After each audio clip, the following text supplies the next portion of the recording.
لیکن اس گھر میں آنے سے پہلے جوتے باہر اتارنے ہیں. یہاں کوئی فقیر آئے یا امیر آئے، کوئی بادشاہ آئے یا گدھا آئے، کوئی بڑا آئے یا چھوٹا آئے، کوئی گورا آئے یا کالا آئے، جس نے اس گھر میں آنا ہے جوتے اس نے باہر اتار کر ننگے پاؤں اس گھر میں داخل ہونا ہے. کیوں؟ وجہ کیا؟ بھائی یہی بنیا کی زمین ہے، وہ بھی بنیا کی زمین ہے. یہ عمارتیں بننے سے پہلے ساری زمینیں تھیں، عام زمین تھی، کھیتی باڑی ہوتی ہوگی، یہاں پر نالیاں ہوگی، یہاں پر اناج ہوتا ہوگا، تو زمین تو ساری ایک جیسی تھی. لیکن یہ کیا ہوا کہ یہاں جب دیواریں بنی، یہاں جب کمرہ بنا، یہاں جب اینٹیں پتھر ٹائلیں لگی تو اس کا حکم اور ہو گیا، اس کا حکم اور ہو گیا. وہ عام گھر ہے، یہ خاص گھر ہے. وہ گویا نکرہ ہے، یہ معرفہ ہے. اس کو نسبت ہو گئی اللہ کی طرف، بیت اللہ، یہ اللہ کا گھر بن گیا اور وہ ہے میرا گھر. جب عام جگہ اس کی نسبت اللہ کی طرف ہو گئی تو وہ جگہ بھی خاص ہو گئی، اس کے بھی آداب ہو گئے، اس کا بھی احترام ہو گیا، اس کا بھی تقدس ہو گیا. اور جو اس تقدس کو پامال کرتا ہے مسلمان اس کو جوتے مارتے ہیں. کوئی جوتے پہن کر مسجد میں آئے گا تو کیا ہوگا؟ اس کو جوتے مارے جائیں گے. تمہیں اتنا نہیں پتا کہاں جا رہا ہے. کتابیں ساری کتابیں ہیں، لیکن ہم شاید کسی بھی کتاب کو غلاف نہیں چڑھاتے. لیکن جب کتاب الہی کی بات آتی ہے تو خوبصورت غلاف چڑھا کر اس کو جو ہے وہ اپنے گھر میں رکھا جاتا ہے. اس کو غلاف ہم نے کیوں چڑھا دیا؟ یہ بھی تو ایک کتاب ہے. اس لیے غلاف چڑھایا کہ اگر کبھی عدم توجہ کے ساتھ بھی ہاتھ کتابوں کی طرف بڑھے اور یہ کلام الہی بھی وہاں رکھا ہو تو جیسے ہی اس کی طرف ہاتھ بڑھے گا، اوپر کپڑا ہوگا، غلاف ہوگا، تو بندہ سمجھ جائے گا یار یہ عام کتاب نہیں، اس کو بغیر وضو چھو نہیں سکتے، اس کو بغیر غسل پڑھ نہیں سکتے، اس کو دیکھنا عبادت، اس کو چھونا عبادت، اس کو پڑھنا عبادت، اس کو سننا عبادت. لیکن باقی جتنی کتابیں رکھی ہیں ان کا وہ ادب احترام نہیں جو اس کتاب کا ہے. عام شے جب خاص کی طرف منسوب ہو جاتی ہے وہ بھی خاص ہو جایا کرتی ہے. آپ کسی مسجد کے اندر سینکڑوں اس کی مثالیں ہیں. جس قالین پر بیٹھے ہیں، ایک قالین یہاں آ گیا، ایک گھر میں چلا گیا. جو ٹائل پتھر دیواروں کے ساتھ لگے ایک ہی فیکٹری میں تیار ہوئے. کچھ کو نصیب ہو گیا مسجد کی صحبت اور کچھ کو میسر آئی ہمارے گھر کی صحبت. پھر مسجد ہی میں دیکھیں، بعض ٹائلیں وہ ہیں جو ہال میں لگی، بعض صحن میں لگی، اور بعض وہ ہیں جو واش روم میں لگی. بنی ایک ہی فیکٹری میں ہیں. ان کا وہ احترام نہیں جو ان کا احترام ہے. کیوں؟ انہیں نسبت مل گئی مسجد کے ساتھ، اللہ کے گھر کے ساتھ، تو یہ خاص ہو گئی ہے.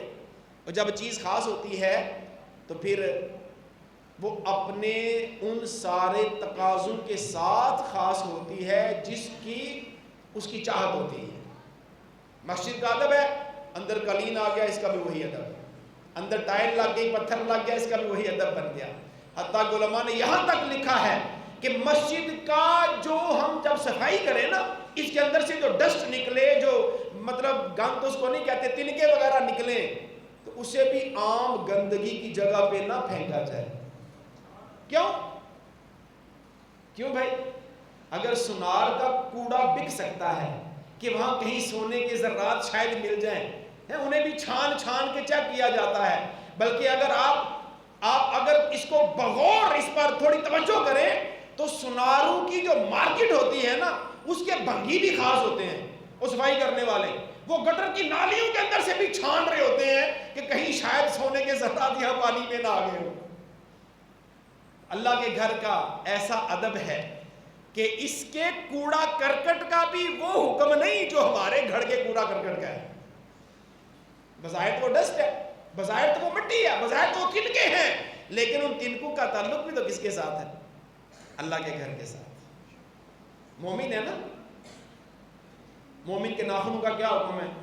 مومن کے زائد اتارے کے بالوں کا کیا حکم ہے؟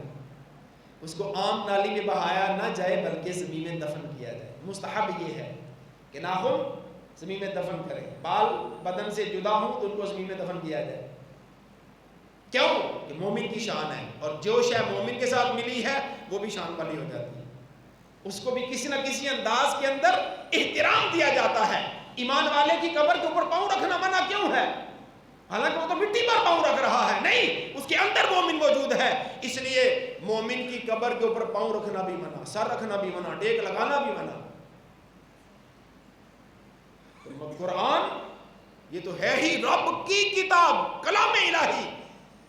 مفتی احمد یار خان نیلی رحمۃ اللہ علیہ نے بڑی پیاری بات لکھی نور العرفان کے اندر. آپ فرماتے ہیں اللہ کہتے ہیں بل ہوا قرآن مجید، بلکہ یہ قرآن تو بزرگی والا ہے. فی لوح محفوظ، لوح محفوظ میں. قرآن کیا ہے؟ مجید، یعنی بزرگی والا. مجد سے بنا، مجد کہتے ہیں بزرگی کو، عظمت کو. آپ فرماتے ہیں یہ ایسا بزرگی والا ہے کہ اپنے سے تعلق رکھنے والے کو دنیا میں بھی بزرگی دیتا ہے، قبر میں بھی اس کو بزرگیاں عطا فرماتا ہے، اور حشر والے دن بھی رب سے بزرگیاں دلوائے گا.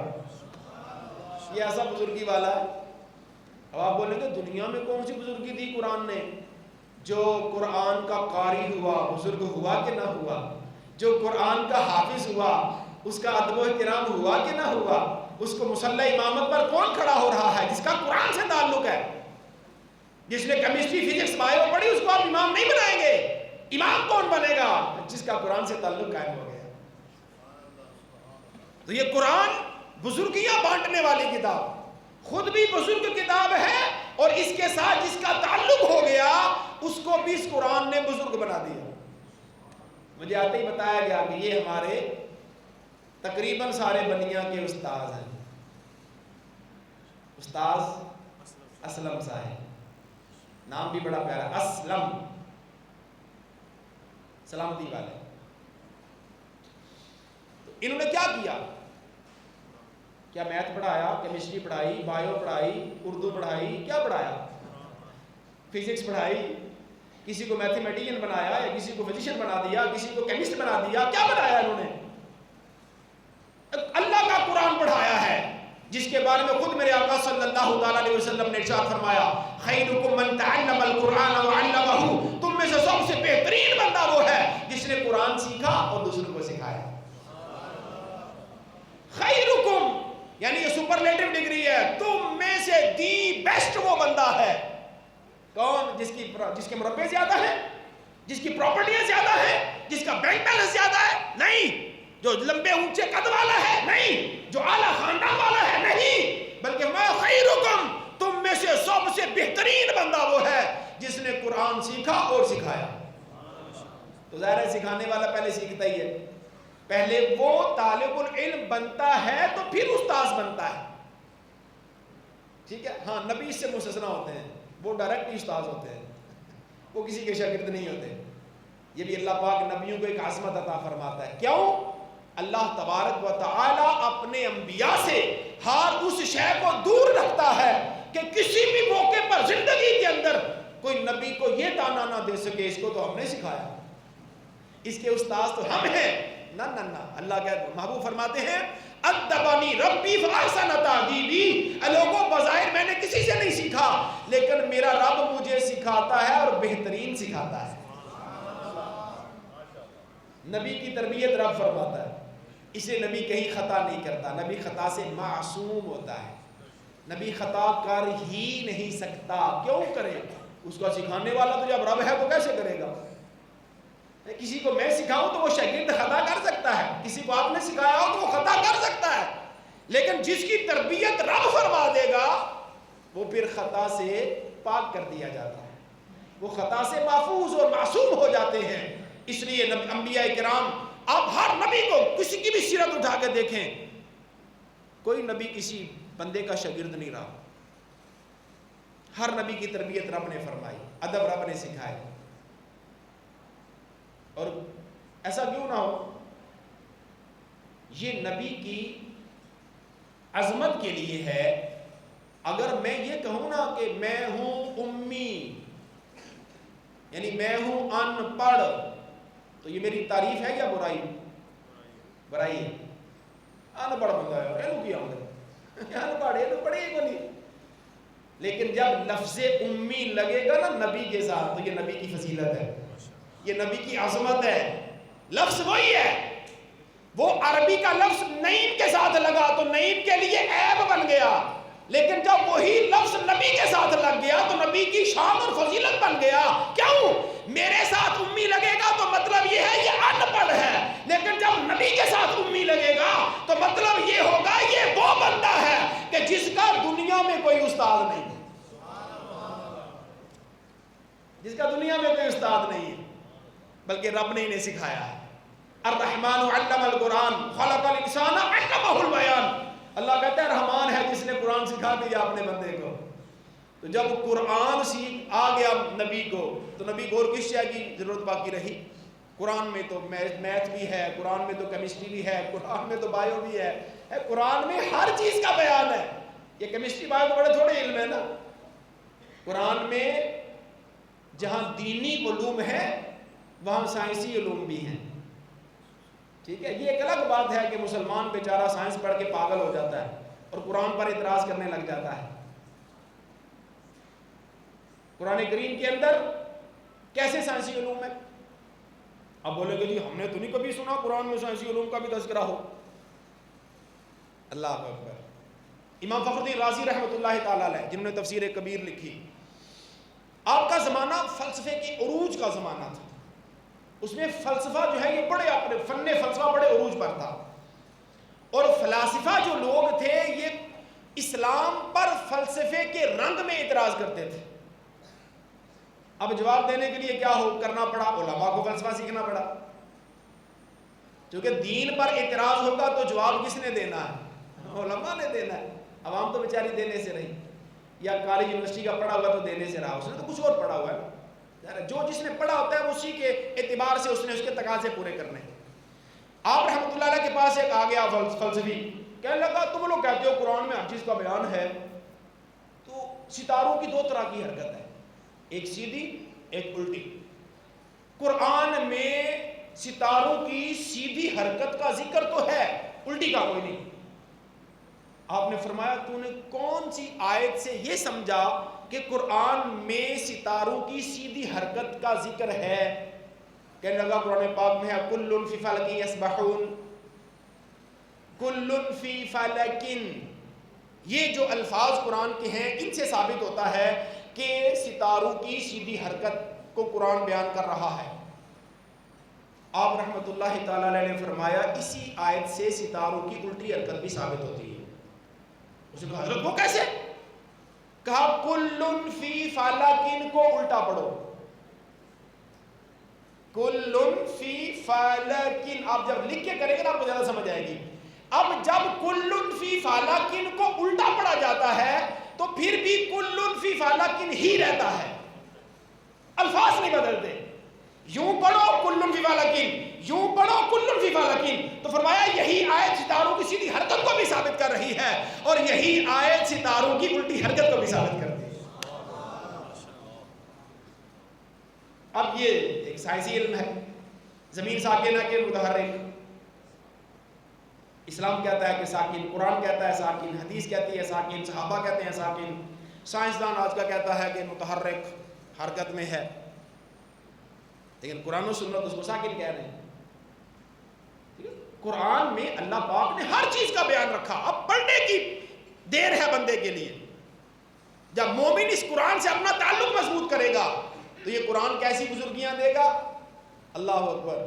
مفتی احمد یار خان نعیمی رحمۃ اللہ علیہ نے لکھا، فرماتے ہیں کہ وہ بزرگ کتاب ہے کہ جس خطے میں نازل ہوئی وہ خطہ سارے خطوں سے افضل، جس زبان میں اتری وہ زبان ساری زبانوں سے افضل ہے، جس علاقے میں آئی وہ علاقہ سارے علاقوں سے افضل، جس رات اتری وہ رات ساری راتوں سے افضل، جس مہینے میں قرآن اترا وہ مہینہ سارے مہینوں سے افضل، ارے جو فرشتہ لے کر آیا وہ فرشتہ سارے فرشتوں سے افضل، اور جس نبی پر رب نے نازل کر دیا وہ نبی سارے نبیوں سے افضل ہو گئے۔ یہ وہ بزرگ کتاب ہے۔ آج اگر 12 سال 14 سال کا بچہ اسے حفظ کر لیتا ہے نا تو یہ بچہ بھی سارے بچوں سے افضل، جس سینے میں قرآن اتر آیا نا وہ سینہ بھی سارے سینوں سے افضل، جس دماغ میں قرآن آ گیا وہ دماغ سارے دماغوں سے افضل ہو جاتا ہے۔ یہ ہے ہی ایسی کتاب، اس سے تعلق قائم ہوتا جاتا ہے، اللہ تعالیٰ بزرگیاں عطا فرماتا چلا جاتا ہے۔ اب دیکھیں دنیا کے اندر بعض شخصیات ہوتی ہیں، ان کا پروٹوکول ہوتا ہے، ان کے پاس اختیار ہوتا ہے، ان کے پاس جو ہے وہ کچھ سٹیٹس ہوتا ہے کہ بھائی یہ کر سکتے ہیں.